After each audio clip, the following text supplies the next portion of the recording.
할렐루야. 오늘도 하나님이 예비하신 은혜가 있는 줄을 믿습니다. 주님께서는 우리가 복 있는 사람이 되기를 원하십니다. 그래서 우리에게 8가지 경우를 말씀하고 계십니다. 그 첫 번째는 심령이 가난한 자입니다. 하나님 앞에 겸손한 사람이 복이 있다고 하십니다. 하나님 앞에 겸손한 사람, 심령이 가난한 자는 어떤 사람이냐? 자기를 있는 모습 그대로 받아들이는 사람이고요. 또 다른 사람을 있는 모습 그대로 받아들이는 사람이고요. 내 생각을 내려놓고 주님이 원하시면 아멘, 순종하는 사람입니다. 오늘 그런 은혜가 있기를 주님의 이름으로 축복을 합니다. 두 번째로 애통하는 자가 복이 있다 말씀하십니다. 우리가 애통할 때는 하나님의 뜻대로 하는 애통이 있고 또 세상 일로 근심하여 하는 애통이 있습니다. 주님께서 말씀하시는 것은 우리가 하나님 앞에서 우리의 죄 때문에 마음 아파하고요. 우리가 통회하고 자복하고 애통하는 자가 될 때 복이 있다고 하십니다. 그에게 주시는 하나님의 위로가 뭐냐? 내 죄가 사함 받았느니라 하시는 바로 용서의 확언입니다. 오늘 그런 위로도 얻게 되기를 주님의 이름으로 축복을 합니다. 세 번째로 주시는 복은 뭐냐? 온유한 자가 복이 있다. 이렇게 말씀을 하셔요. 여기서 온유한 자는 어떤 사람이냐? 그냥 우리가 성품이 온순한 사람, 그런 사람을 말하는 게 아니고요. 온유한 자는 하나님에 의하여 우리의 감정을 다스리고 그리고 자기 마음을 다스리는 사람, 그가 바로 온유한 자입니다. 이와 같은 자는 땅을 기업을 얻고 많은 사람을 얻게 되고 그리고 그는 선한 영향력을 가지고 많은 사람을 살리는 자가 될 것에 대하여 우리에게 말씀을 주셨습니다. 오늘 네 번째로 주님은 우리에게 이런 사람이 되라 이렇게 말씀하시는데 그가 바로 의에 줄이고 목마른 자입니다. 우리 한번 따라하겠습니다. 의에 줄이고 목마른 자. 할렐루야. 의에 줄이고 목마른 자가 되라. 그가 배부름을 얻으리라. 여기서 말하는 배부름은 단지 육적인 배부름을 말하는 건 아니고요. 우리가 만족감을 얻으리라 하는 것을 우리에게 약속하여 주고 계십니다. 여러분, 사실 우리가 줄이고 목마르다라고 하는 것은 단지 어떤 가난한 상태를 말하는 게 아니에요. 없어서 줄이고 목마른 것은 복이 아니겠죠. 그런데 사실 우리가 줄이다, 목마르다, 어떤 배고픔을 느낀다는 것, 또 무엇인가 마시고 싶다는 것, 이건 좋은 일이죠. 어떤 분의 경우에는 먹지 않아도 배고프지 않고 입맛이 없어서 먹고 싶은 게 없는 분이 계셔요. 먹지를 못하는 분이 계십니다. 또 어떤 분은 물을 너무 안 먹는 분도 계셔요. 마시고 싶지가 않은 거예요. 그런데 사실 우리가 배가 고파서 무엇인가 먹고 싶다. 이게 건강하다는 하나의 사인이고요. 또 목이 마르다. 그래서 이렇게 뭔가 이렇게 우리가 물을 찾고 물을 우리가 마시는 거, 이것도 얼마나 좋은 일인지 모릅니다. 사실 한국 영양학회에서 권장하는 성인 기준의 물 섭취량은 하루에 1.5리터에서 2리터라고 합니다. 그러니까 우리가 항상 뭔가 이렇게 무엇인가를 목이 말라서 마시고 싶다. 이거는 우리 몸을 건강하게 만들어주는 아주 좋은 건강한 사인이다. 이렇게 얘기할 수가 있는 거죠. 자, 그런데 중요한 것은 우리가 무엇에 줄이고 목마른 사람이 되느냐 하는 것이죠. 여러분, 사람들은 일반적으로 무엇에 줄이고 목이 마릅니까? 돈에 줄이고 목마릅니다. 많은 사람들이 돈에 줄이고 목마른 삶을 살아갑니다. 지난 27일 날 시카고 언론에서 한 노인분에 대한 사망 이야기를 담았어요. 그분이 87세의 나이로 사망을 한 분인데요. 시카고 그 주변에 한 작은 집에서 혼자 이렇게 결혼도 하지 않고 평생을 독신으로 살다가 고독사를 하신 분입니다. 그런데 그 가족도 없고요. 뭐 연고자가 아무도 없기 때문에 장례를 치루어 주기 위해서 이제 모였을 때 정리를 하는데 보니까 유산이 있는 거예요, 유산이. 근데 그 유산이 우리나라 돈으로 한 160억 정도. 그러니까 미국에서도 결코 적은 돈은 아니었던 거죠. 근데 이분은 그 유산을 상속해줄 자녀도 없고요. 결혼한 분이 아니기 때문에. 예, 뭐 아내도 없고요. 그리고 그 형제 자매들이 6남매가 있는데 다 미리 다 죽었어요. 그런데 유언장 하나 남겨놓지 않은 거예요. 그러다 보니까 이제 법적으로 그 재산, 그분의 유산을 어떻게 할 거냐.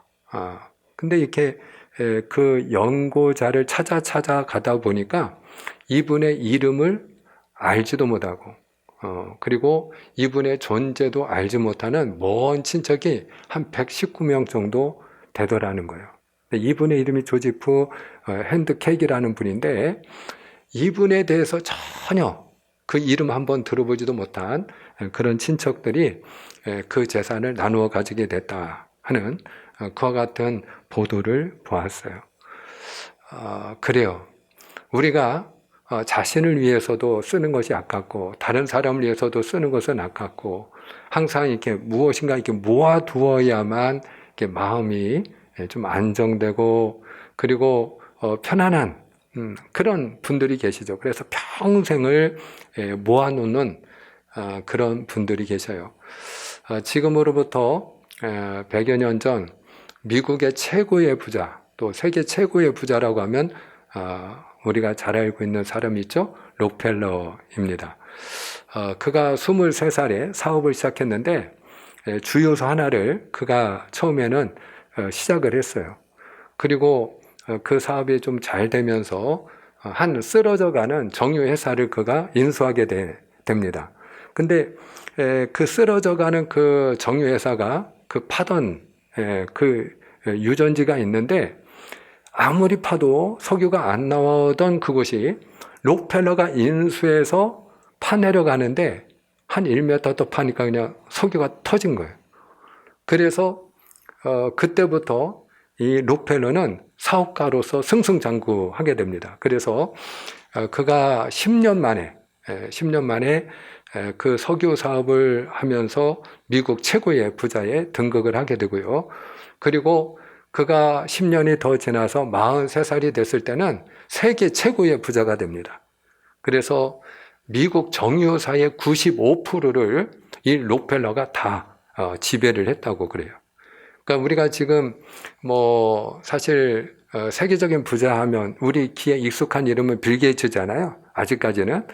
근데 뭐 빌 게이츠가 지금 한 세계 3위 정도로 이렇게 순위가 내려왔다고 하는데 그 빌 게이츠가 가지고 있는 재산의 한 10배 정도 되는 그런 재산의 소유자가 록펠러였다 그래요. 근데 한 기자가 그가 세계 최고의 부자에 등극을 했을 때 인터뷰를 했다고 그래요. 이제 당신이 정말로 세계에서 제일 가는 부자가 되었습니다. 이제 당신의 꿈을 이루지 않았습니까? 근데 당신이 얼마나 더 벌고 싶습니까? 이렇게 물었더니 우리가 잘 아는 유명한 일화가 있죠? 뭐라고 대답을 했다고요? 조금만 더. 여러분, 사실 많은 사람들에게 물어보면 다 똑같은 대답이 나오지 않을까 그런 생각이 들어요. 조금만 더. 성경은 재물에 대해서 우리에게 교훈하는 많은 말씀들이 있어요. 예수님이 이렇게 길을 걸어가실 때 한 사람이 와가지고 예수님, 제 형에게 명령을 해서 제 형으로 하여금 유업을 그 유산을 나누게 해주세요. 이렇게 청을 하게 됩니다. 그때 예수님이 누가 나를 재판장으로 세웠느냐 그러면서 한 어리석은 부자 이야기를 들려주셔요. 한 부자가 밭에 소출이 있었는데 그 해에 풍성한 수확을 거둔 거예요. 그러니까 이것을 내가 어떻게 할까 고민하는 중에 그가 창고를 부수고 그리고 더 큰 창고를 짓고 그리고 내 물건과 곡식을 쌓아두리라. 그리고 내 영혼아 이제는 먹고 마시고 즐거워하자 하리라. 그렇게 마음 먹을 때 하나님께서 어리석은 부자에게 들려주신 경고가 있다는 거죠. 어리석은 자여, 내가 오늘 밤 내 영혼을 도로 찾으리니 그리하면 너의 준비한 이 모든 것이 누구의 것이 되겠느냐. 그 조지프 핸드케이크를 떠올리게 하는 그와 같은 메시지가 아닌가 생각이 됩니다. 사랑하는 여러분, 성경은 우리에게 돈에 대해서 말씀하시는 그런 교훈이 있는데요. 그 부귀영화를 누렸던 솔로몬의 고백이 전도서 5장 10절에 나와요. 우리 한번 같이 읽어보겠습니다. 우리 솔로몬의 고백입니다. 전도서 5장 10절 시작. 은을 사랑하는 자는 은으로 만족하지 못하고 풍요를 사랑하는 자는 소득으로 만족하지 아니하나니 이것도 헛되도다. 아멘, 아멘. 그래요. 여러분, 돈은 소중한 거예요. 돈이 귀한 줄을 알아야 돼요. 또 돈은 우리에게 너무나도 필요한 것입니다. 그러나 우리가 돈이 전부가 아니라는 것도 기억을 해야 합니다. 왜냐하면 아무리 많은 돈을 소유한 사람이라 할지라도 그 돈으로 인하여 그가 만족을 얻을 수 없다는 거예요. 제가 록펠러 이야기를 서두에서 잠깐 이야기했습니다마는 그가 43살에 조금만 더 하는 욕심을 가지고 그리고 엄청난 부를 계속해서 쌓아가는 중에 53세가 되었을 때에 병원으로부터 사망 선고를 듣게 돼요. 의사가 이야기하기를 당신은 앞으로 1년을 더 살기가 어렵습니다. 그리고 사망 선고를 듣게 됩니다. 왜냐하면 우리가 이 줄이고 목마르다고 하는 건 이거는 건강한 사인이라고 했잖아요. 그런데 이 록펠러가 입맛이 없는 거예요. 뭐든지 먹기가 싫은 거예요. 마시는 것도 힘든 거예요. 그래서 그가 하루 식사량이 어느 정도냐? 그냥 우유 한 잔하고 비스켓 몇 조각. 그래서 그 록펠러가 걸어 다닐 때 걸어 다니는 미라다 하는 별명까지 얻었다고 합니다. 그래서 그는 이제 더 이상 살 수 없는 그런 어떤 사망 선고를 듣고 그리고 그가 그때부터 고민을 하게 돼요. 내가 수많은 그런 재물을 축적했는데 이것을 내가 어떻게 정리를 해야 될까? 그리고 그가 고민한 가운데 그때 만들어진 게 뭐냐? 록펠러 재단입니다.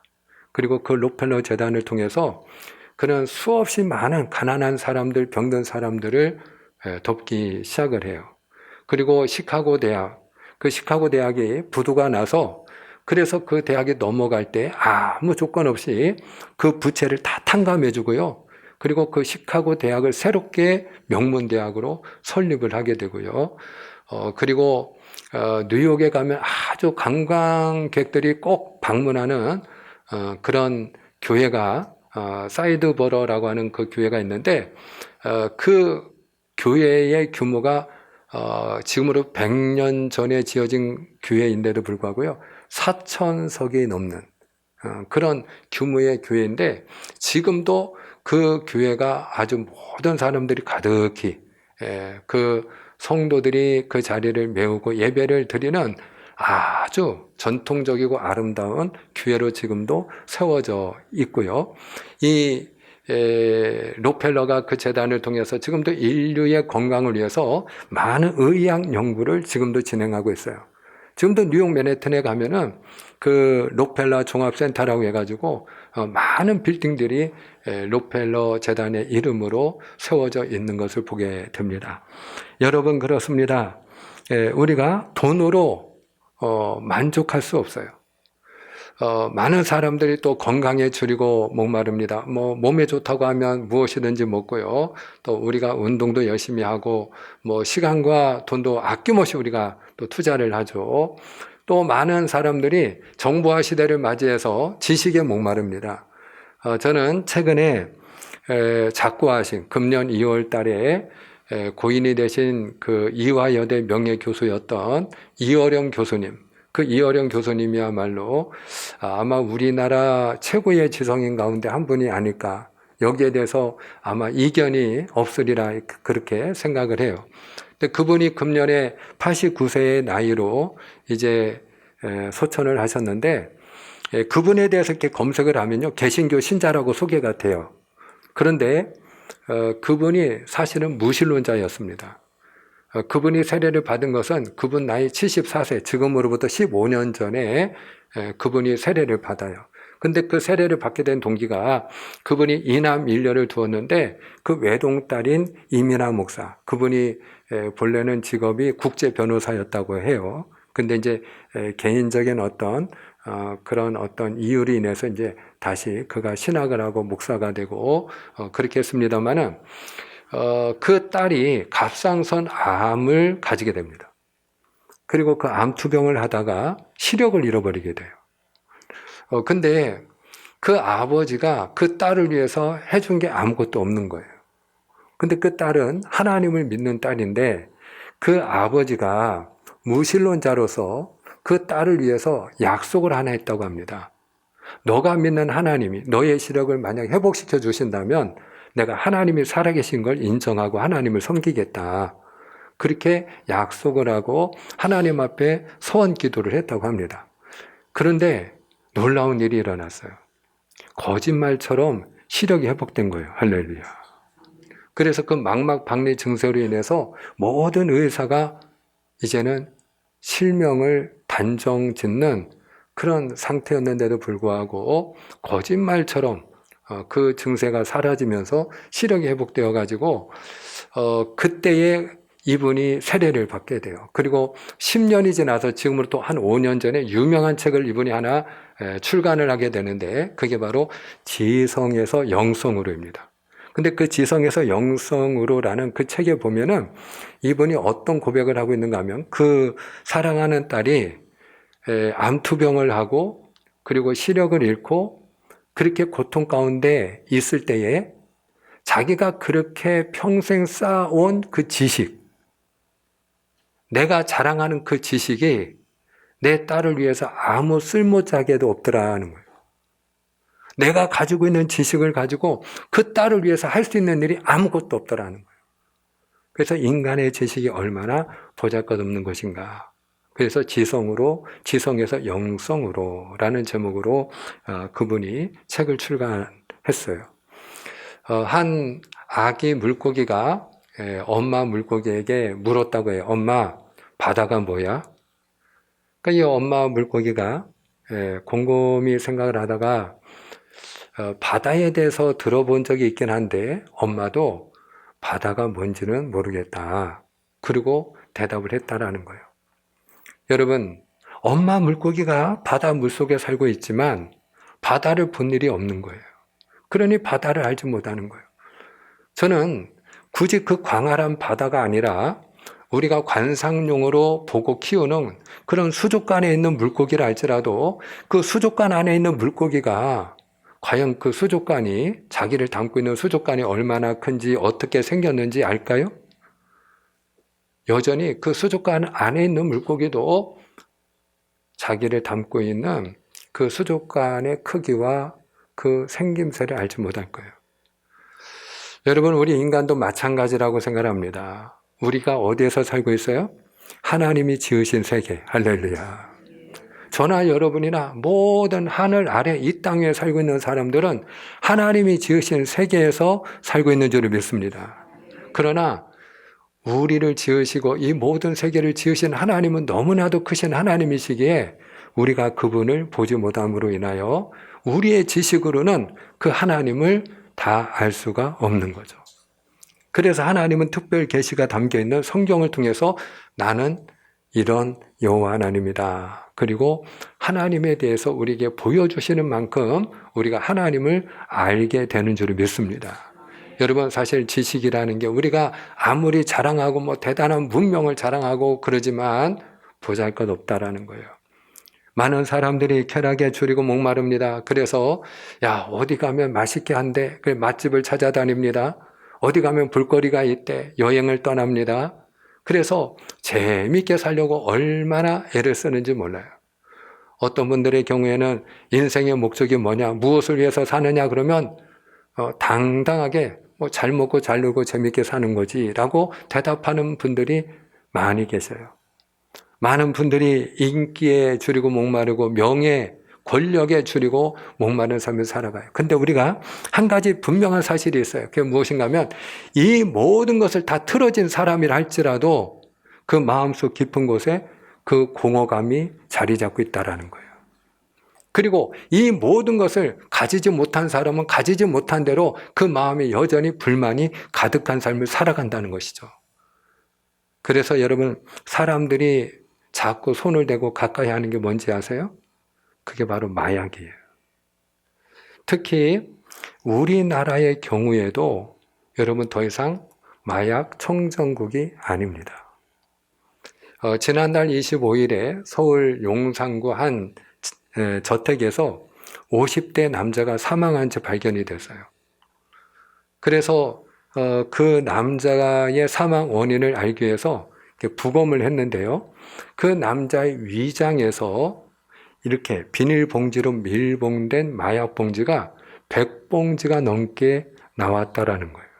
근데 그 마약 봉지 입구가 다 터지는 바람에 그 몸속에서 마약이 퍼져서 그 사망 원인이 뭐냐? 급성 마약 중독이에요. 이런 사람들, 그가 바로 전날 말레이시아에서 입국한 사람인데 이렇게 몸속에다가 마약을 가지고 들어온 사람들을 보디패커라고 이렇게 부르더라고요. 그런데 이런 이야기를 사실 우리가 처음 듣는 건 아니에요. 왜냐하면 해외에서는 이런 일들이 종종 있어요. 그런데 우리가 주지해야 될 사실이 있는데 그게 뭐냐? 우리나라에서도 대한민국 국적을 가지고 있는 우리 한국인 중에서도 이런 사람들이 나오기 시작했다라는 거예요.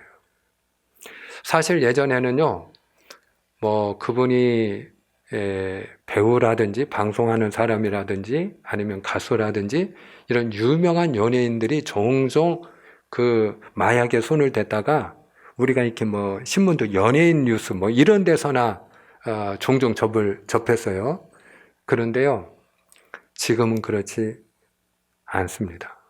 학생들 중에서도, 주부들 중에서도, 직장을 다니는 평범한 회사원들 중에서도 마약을 가까이 하는 분들이 점점 늘어나고 있어요.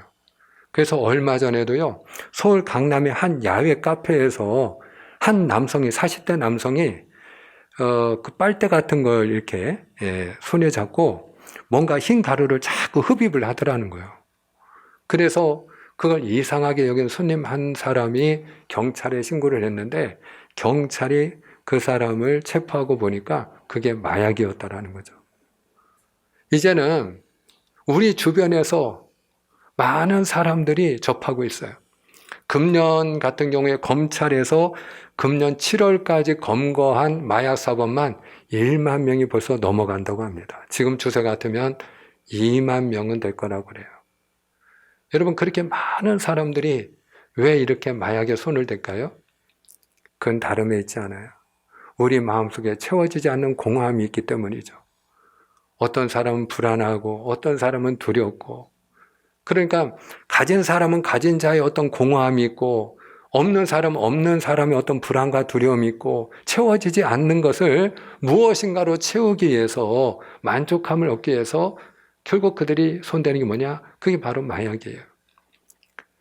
사랑하는 여러분, 우리가 얼마나 줄이고 목마른 삶을 살아가는지 모릅니다. 그런데 성경에 보면 이렇게 세상에 줄이고 목마른 한 사람을 의에 줄이고 목마른 사람으로 예수님이 바꾸어 주신 이야기가 나와요.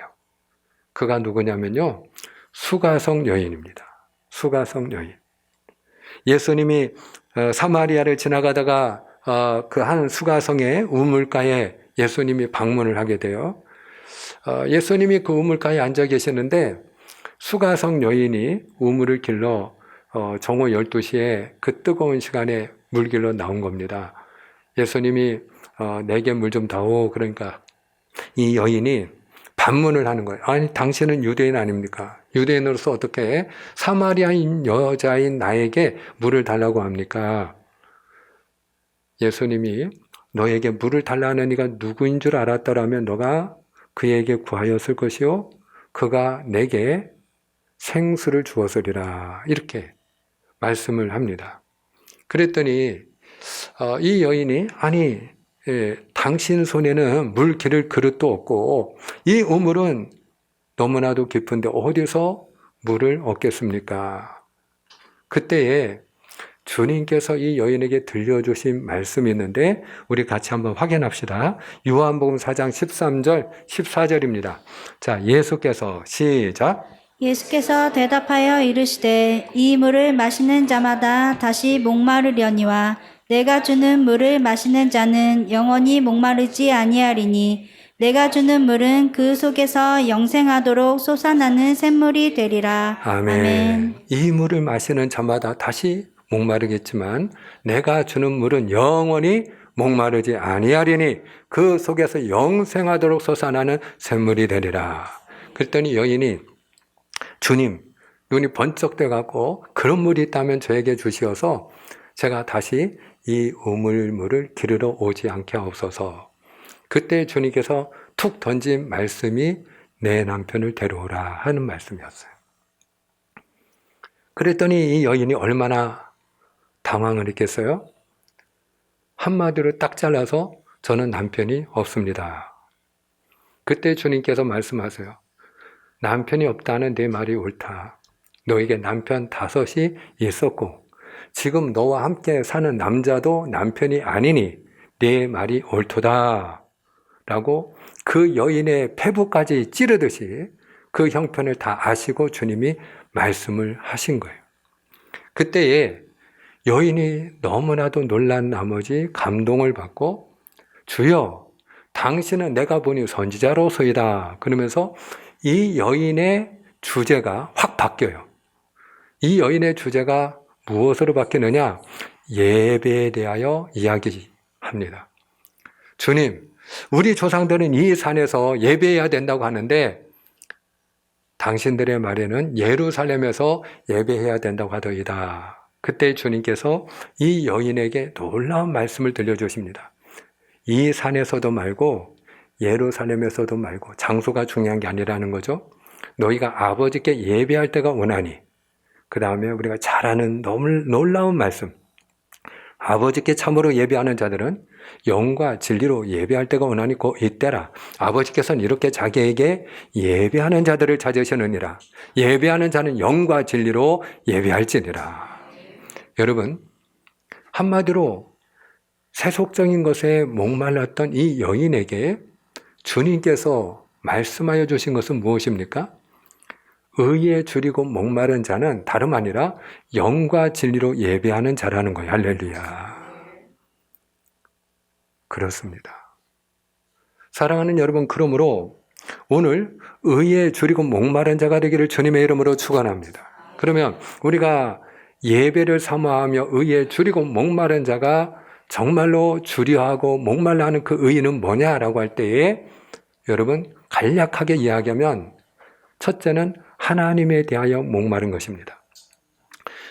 시편 기자는 시편 42편 1절에서 하나님이여 사슴이 시냇물을 찾기에 갈급한 같이 내 영혼이 주를 찾기에 갈급하나이다 라고 고백을 해요. 누구를 찾기에 갈급하다고요? 주를 찾기에. 주여 만나 주시옵소서. 주여 제 손을 붙들어 주시옵소서. 그리고 주님을 날마다 찾는 자, 그가 의에 줄이고 목마른 자인 줄 믿습니다. 그리고 의에 줄이고 목마른 자는 하나님의 뜻에 줄이고 목마른 자입니다. 로마서 12장 2절에 너희는 이 세대를 본받지 말고 오직 마음을 새롭게 함으로 변화를 받아 하나님의 선하시고 기뻐하시고 온전하신 뜻이 무엇인지 분별하라. 하나님의 뜻을 분별할 것을 말씀하고 계시는데 여러분, 예수님께서 이 하나님의 뜻에 대해서도 이 수가성 여인과 만났던 이야기에 소개되고 있어요. 이 수가성 여인이 예수님을 만난 다음에 자기가 싫어하고 평소에 무서워하던 사람들에게 이제 동네 사람들을 찾아가서 나를 만난 예수님을 당신들도 와서 보라고 증거하는 증인이 됩니다. 자, 그때에 제자들이 먹을 것을 구하러 갔다가 돌아와요. 그리고 예수님께 예수님 이거 잡수시죠. 그리고 먹을 것을 드리니까 예수님이 나는 배부르다는 거예요. 그때 누가 예수님께 잡수식을 드렸는가? 그리고 제자들이 서로 이렇게 쳐다보는 중에 예수님이 들려주신 말씀이 뭐냐?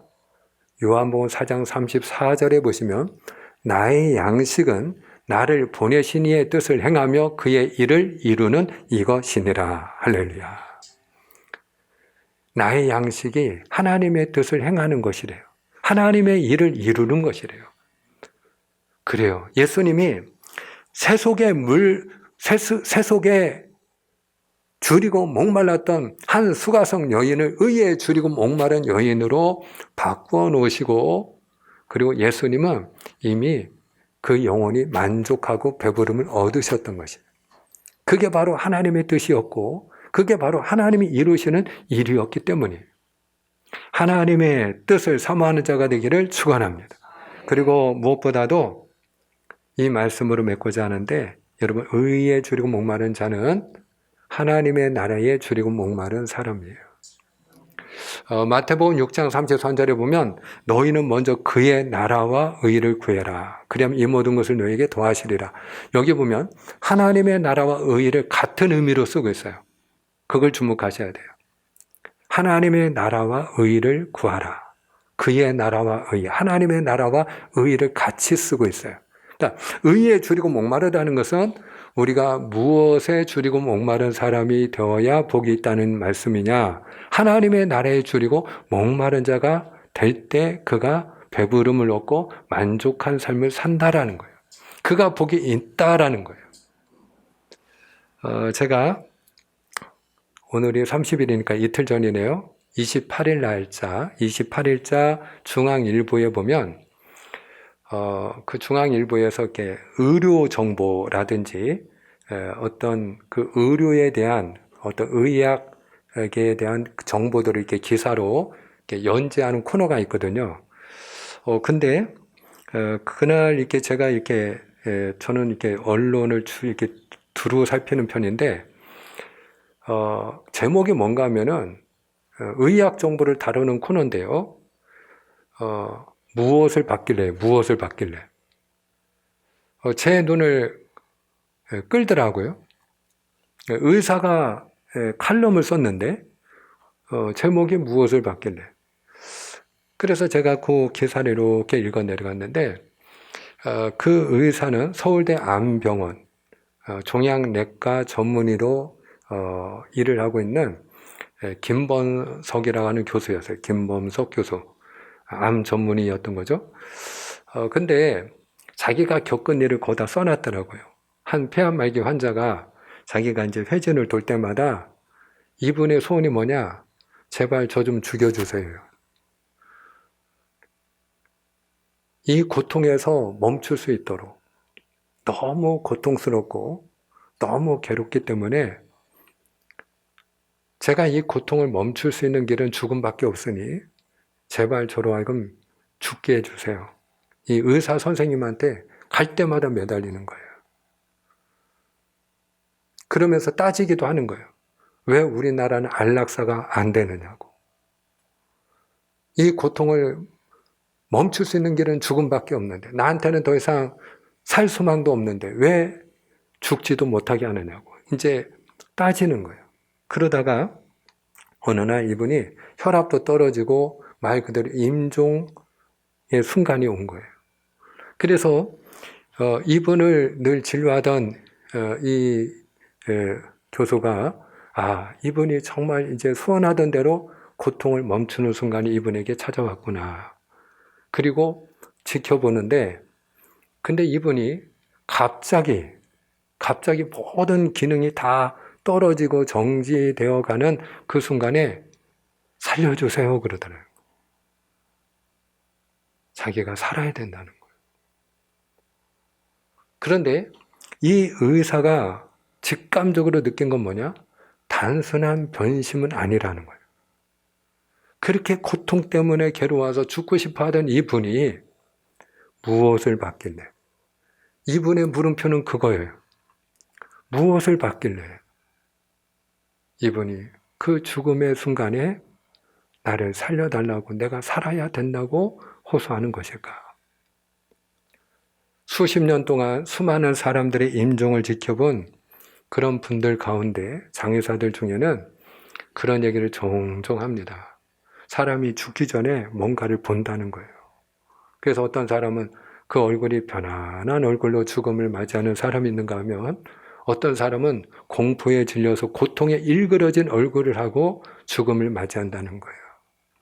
그래서 그 죽음 직전의 얼굴을 보면 그가 무엇을 보았는지를 알 수 있다라는 거예요. 사랑하는 여러분, 오늘 저는 주님의 이름으로 축복하는 것은 우리가 누구나 죽음을 피할 수 없는데 그 순간에 여러분들이 천국을 볼 수 있게 되기를 주님의 이름으로 축복합니다. 바로 그 천국을 사모하는 자. 오늘 예수님 때문에 내 죄가 사함 받았습니다. 예수님 때문에 내가 구원받고 내가 하늘나라 백성이 되었습니다. 오늘 이 천국을 사모하는 이 믿음을 가지고 우리가 이 땅에서도 하나님의 나라는 먹고 마시는 것이 아니요 의와 평강과 희락이라 말씀하신 것처럼 믿음으로 살고 평강과 기쁨을 누리는 삶이 되시기를 주님의 이름으로 축복합니다. 기도하겠습니다.